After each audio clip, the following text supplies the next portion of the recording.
আসসালামু আলাইকুম ও রহমতুল্লাহ। আজকের ভিডিওতে ইস্তেগফার যে কতটা শক্তিশালী সে বিষয় নিয়ে বিস্তারিত আলোচনা করব। ভিডিওটি শেষ পর্যন্ত দেখবেন, তাহলে অনেক উপকার হবে ইনশাআল্লাহ।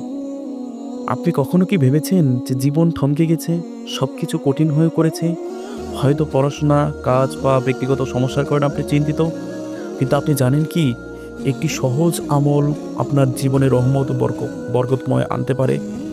সেই আমল হলো ইস্তেগফার, আল্লাহর কাছে ক্ষমা চাওয়া। আল্লাহর দয়া অসীম এবং তিনি ক্ষমা করতে ভালোবাসেন। যত পাপই হোক না কেন, যদি আমরা আন্তরিকভাবে তওবা করে আল্লাহর কাছে ক্ষমা চাই, তাহলে আল্লাহ তাআলা আমাদের ক্ষমা করবেন।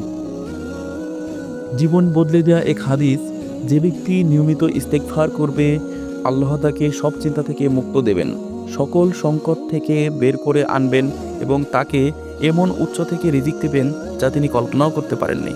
সুনানে ইবনে মাজাহ। শুধু আস্তাগফিরুল্লাহ বলা দ্বারাই আপনি দুশ্চিন্তা থেকে মুক্তি পেতে পারেন, সমস্যার সমাধান পেতে পারেন এবং অপ্রত্যাশিত বরকতও পেতে পারেন।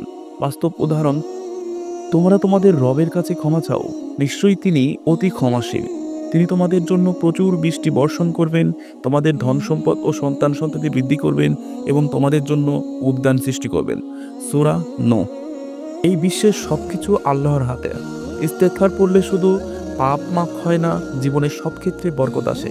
কিভাবে ইস্তেগফার অভ্যাস করবেন? প্রতিদিন 100 বার আস্তাগফিরুল্লাহ পাঠ করুন।